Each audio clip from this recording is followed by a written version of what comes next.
Anything and everything to do with the Super Nintendo has always been my main hobby ever since its launch in North America back in 1991, so as a result of that, I ended up missing out on a ton of other stuff that was around at the same time. Thanks to this channel project thing that I've been doing the past several years, I have a convenient excuse to dive into a lot of those games for the first time, so I thought, hey, maybe it might be useful to give some perspective on the best games the Genesis has to offer from the viewpoint of someone without any kind of nostalgia for the games, just looking at them from a bit of a modern viewpoint based on how they've held up over time. Yeah, I've done some videos like this before, but hey, people like lists, and when putting this one together, I had a really tough time picking out the best games, and many sleepless nights and tears were shed when certain games were left off. Alright, maybe not, but still, it's tough to leave outstanding games like Rise Star, X-Men 2, Musha, Beyond Oasis, and many others off of this video. Of course, that doesn't mean I think that they're bad games, obviously, just that I think that these 13 are better. 13!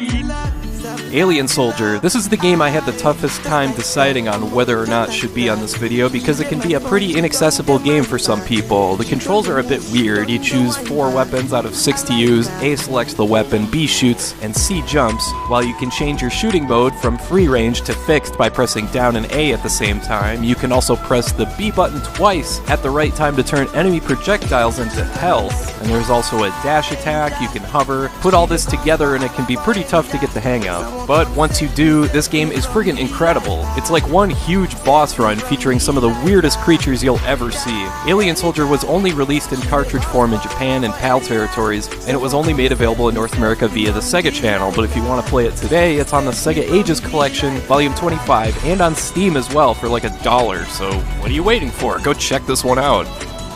Wow. NHL 94, you're damn right I'm putting a sports game on this list, and why not? NHL 94 was revolutionary at the time, and it remains one of the most popular retro games to this day. It's an excellent multiplayer game, it's easy to get the hang of with fast, responsive, and immediate controls, and you don't even need to be into hockey to enjoy it. The controls here are almost like shoot-'em-up controls, where you're dodging and juking your way past your opponent, avoiding hits while trying to deliver your own, all while trying to sneak the puck past the goaltender. NHL 94 continues to be the standard by which all other sports games are measured. 11. Pirates Gold. I admit I'm a little biased towards this game because when I first sat down to play it a few years ago, I was expecting something pretty lousy. I mean, it's a home console port of a pretty massive PC game, but man oh man, this game is just so much fun. It's an open world exploration game where you can trade goods, recruit a crew for your ship, capture cities, duel other captains, seek out buried treasure, and lots of other stuff. It's surprisingly flexible in allowing the player to choose what they want to do and how they want to play, and it's done in a very player-friendly way, making things reasonably easy to figure out. Pirates Gold is one of those games where if you sit down to play it, you better make sure you've got a few hours free because it's really hard to put down. 10.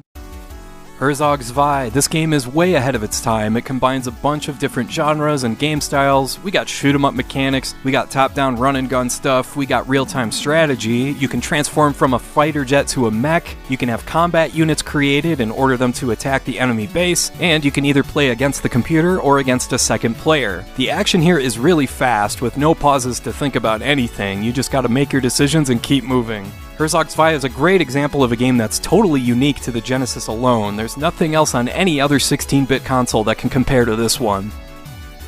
9.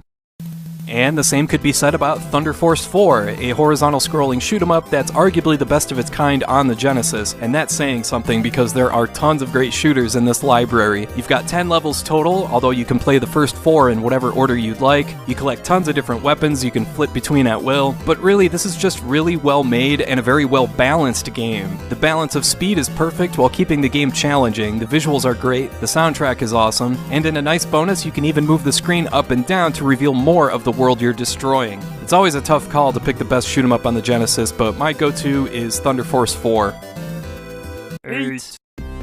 Castlevania Bloodlines, one of the very best action platformers on the Sega Genesis. You get 2 playable characters, one with the traditional Castlevania whip, but one with a spear. And what really stands out here is the level design. There's 6 levels, but they may differ depending on which character you choose, and some of the settings here are just awesome, as you can see. Bloodlines does a great job pushing the Genesis to its limits, like this tower that slowly rocks back and forth, or these spinning platforms that eventually lead to this cool-ass looking boss fight, and of course the usual Castlevania motif is represented as well, where you have to climb through a clock tower. Even if you don't usually dig Castlevania, Bloodlines is still a must-play. 7. Phantasy Star 4. Here's a turn-based RPG that can hang with the very best of its era. If this game were released for the Super Nintendo, you could easily argue that it belongs in the top 5, along with the likes of Final Fantasy VI, Earthbound, Mario RPG, and Chrono Trigger. So, what makes this game stand out along the likes of those names? For me, it's the sheer scope of the story. Your planet somehow got reduced to a desert, with monsters popping up everywhere, and it's up to you and your party to figure out what the heck has happened and how to stop it. The way the story is told through manga-style panels makes this game appear from a visual sense unlike any other 16-bit game, and the soundtrack here adds a ton to the experience. The combat is great too, always keeping things interesting with up to 5 party members, allowing you to learn up to 14 combination techniques. If you dig science fiction and turn-based role-playing games, Phantasy Star 4 is an absolute must-play. 6. Sonic the Hedgehog 2. Some might think this is a little low, but we'll get to that later. This is just a classic case of a sequel doing everything it should to improve on the original game. Now, the original Sonic isn't on this list, but it's still a pretty dang good game. But Sonic 2 took that game's strengths and made them the focus of this game, like building the levels around Sonic's speed, making the player rely on twitch controls and memorization.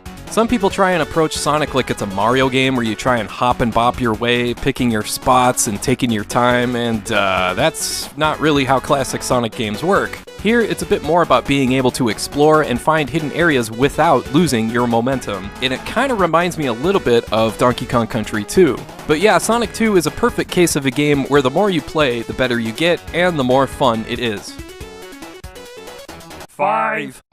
Streets of Rage 2, easily one of the best beat-em-ups ever made because it's got the best control scheme of any beat-em-up ever. Yeah, Streets of Rage 2 has a lot going for it, from the visuals to the atmosphere to the soundtrack, but what makes this game as good as it is its layers of complexity. When you first play this one, you'll see you've got your usual punches, kicks, jumping attacks, and weapons, but the further you get, you'll be able to intuitively figure out all this other stuff that you can do. There's combos, throws, and enough suplexes here to make Brock Lesnar blush. And in addition to that, there's 4 playable characters here that all play differently, lending this game a ton of replay value. Make no mistake, Streets of Rage 2 is the total package.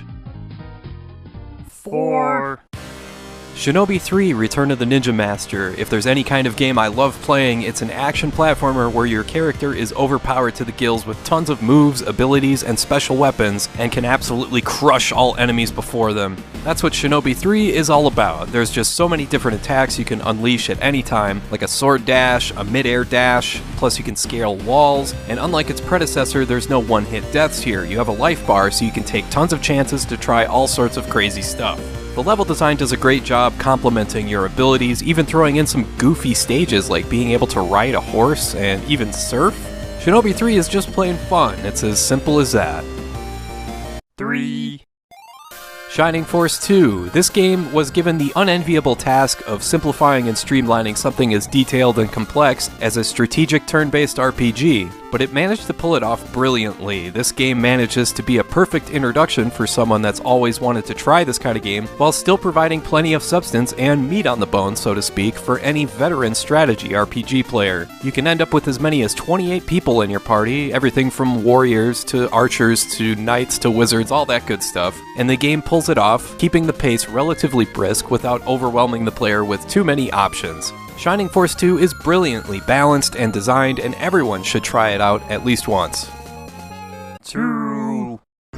Sonic 3. You know what I said about Sonic 2? Well, that goes for Sonic 3 as well. This game takes everything from its predecessor, fills in even more detail and extra areas to explore, adds little touches like allowing Tails to fly for a bit, adds some new power-ups like a fire shield, which makes you immune to fire, an electric shield which acts like a ring magnet and allows Sonic to double jump, and a water shield that gives you unlimited air underwater. There's a new special stage that's even better than what's featured in Sonic 2, and the level design stays consistent over overall, so there's no huge changes, only minor tweaks and additions that make the game that much more fun to play. In addition to all that, you can also plug a Sonic 3 cart into the Sonic & Knuckles cart, which unlocks a ton of extra stuff. Sonic 3 is a great time, and it would be the best Genesis game ever if it weren't for...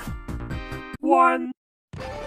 Gunstar Heroes. I mean, when you're doing a list of the best Sega Genesis games, it would feel almost criminal not to pick a game made by Treasure. They did such an incredible job developing titles for Sega, everything from Dynamite Headdy to the aforementioned Alien Soldier, and I mean, they even made a McDonald's game, for God's sake, and it's actually really good. But yeah, Gunstar Heroes in particular is an absolutely exhilarating playthrough, and the reason I picked it for number 1 is because it takes full advantage of everything the Genesis does well. We've got massive explosions, huge boss sprites, tons of speed, tons of gameplay variety, creative level design, and when I think of Sega Genesis, I think of the visuals this game brings to mind. This game is a masterpiece from both a technical and design standpoint, plus it's just plain fun. I mean, you get 4 different weapons, and you can combine any 2 to create your own weapon, which creates some unique shot types that lend themselves well to each part of the game, depending on where you are.